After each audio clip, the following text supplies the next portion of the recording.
Hello BookTube. Today I'm going to be giving you the second part in my ongoing review of For Your Eyes Only by Ian Fleming, which was published in 1960. This is the 8th book of the original James Bond books, and I read this as a part of a general reread that I'm doing of the original Bond books, which consist of 12 novels and 2 collections of short stories, of which this is the first.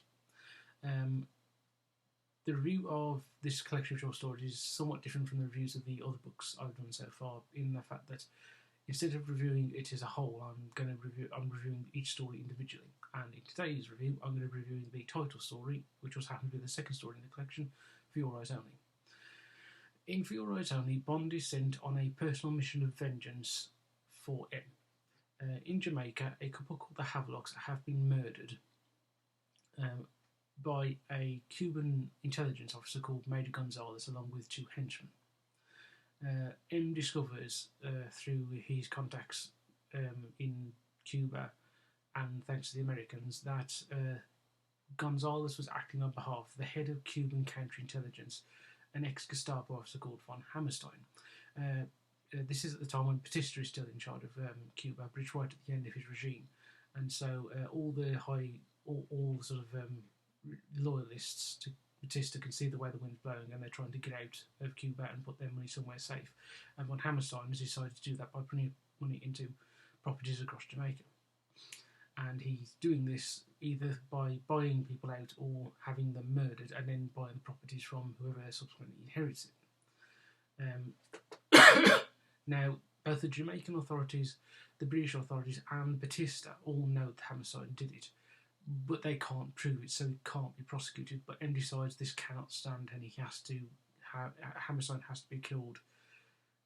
One, because justice must be done for the Havelocks, but also the Havelocks' property had been inherited by their daughter Judy, and M is rightly fearful that Gonzalez and his henchmen will be sent to do to Judy what he did to her parents. And so M gives Bond this mission and sends him to kill Hammerstein. From the intelligence that Emma's got from both Cuba and the British authorities and also American authorities, it's been discovered that Hammerstein has a property near the Canadian border in Vermont in the Green Mountains, where he's currently hidden out. So Bond is sent to Canada, where, with help from the intelligence branch of the Royal Canadian Mounted Police, he infiltrates the Green Mountains via Canada, and then gets down to this house which is nearby a lake to assassinate Hammerstein. However, as Bond arrives, he discovers that Judy Havelock is there. She has found out through various means that Gonzalez was the man who killed her parents, and that he did so on the orders of von Hammerstein. And so she decided to kill him using a bow and arrow. Initially, Bond thinks he can try to dissuade her or stop her, but it becomes quickly apparent that he can't, and so he decides to let her kill von Hammerstein, and then he will deal with Major Gonzalez, who is there, along with the 2 men that Gonzalez used to kill the Havelocks. And so when Hammerstein and Gonzalez and the 2 men are at the lakeside, the house is next to a lake where they all go swimming each day, Judy Havelock kills von Hammerstein with the bow and arrow, and then Bond has a short but extremely exciting shootout with the 2 henchmen and then Gonzalez. Bond kills them, then he and Judy Havelock start their way back to Bond's motel before going to Canada. She's been slightly injured, but Bond patches her up, and that's pretty much the story. A very self-contained story as it goes, quite enjoyable. The action was really good.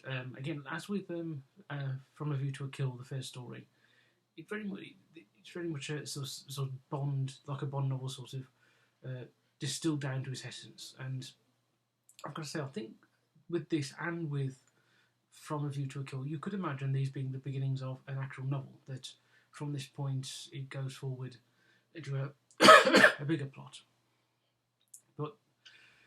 But they're very satisfying on their own, and this was very satisfying on its own. And again, as I said with From a View to a Kill, I wish Fleming had written more short stories because they're really good. There's a number of things that are interesting in this book. One, that Bond, as with a number of the novels before, Bond is very sort of, he debates with himself about killing somebody in cold blood. Bond has no problem with killing somebody if they're shooting back at him, but the idea of shooting a man who doesn't know he's there and doesn't know why he's being killed it sort of preys on his mind. However, also Bond points out to himself when he's debating this that von Hammerstein has killed the Havelocks and has probably killed a lot more people, and he is in fact doing something. He is in fact doing the right thing by killing Hammerstein, and so that's an interesting thing that you see Bond's sort of continual sort of regular debate with himself over the nature of what he does. Because Bond isn't as he's sometimes portrayed as this unthinking, blunt instrument that just kills without feeling. He does actually think about it quite a lot, and that comes through in this story. It's only a small part, but it's very much there. It appears a lot more. For example, the last novel I read, a Bond novel, was Goldfinger, where Bond talks about that right at the beginning of that book, and so it's interesting to see that it comes up every so often, even in the short stories. It's interesting the fact that this story and the fact that it's set. You should get Bond in Canada, which I don't believe you get in any other novel. Bond, I don't think Bond in or short story or novel. This is the only time you get Bond in Canada, which is nice. You get an interaction with a Colonel Johns from the Royal Canadian Mounted Police.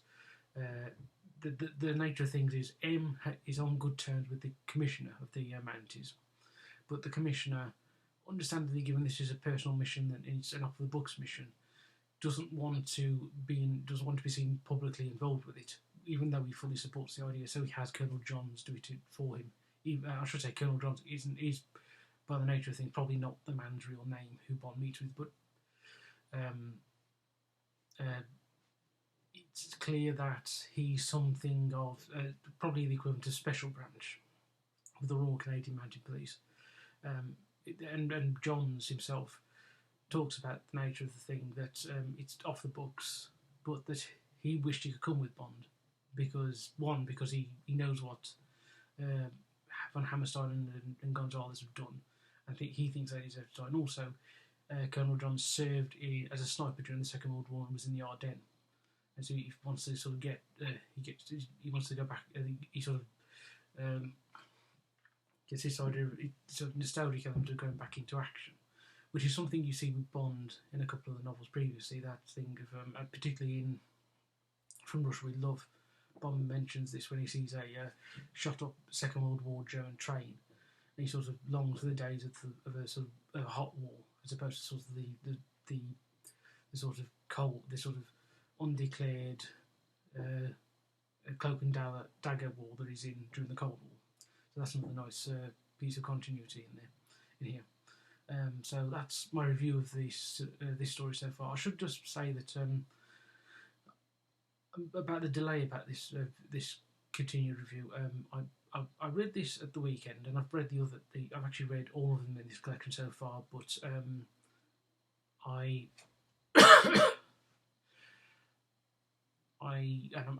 just decided to reread them again just to make sure I get them fresh in my mind before I do these reviews. But what happened was that things have happened here at home. Nothing serious. It's just that one thing comes after another, and it sort of gets you sort of plan to do something, and then it sort of gets put to the side for the moment. So the reviews of this will be today until you might get another one. You probably will get another review today of the third story, and then the rest will be tomorrow, so Thursday and Friday, and then I will be starting on Thunderball, which is the 9th book and the 8th novel. So with that, I will say goodbye.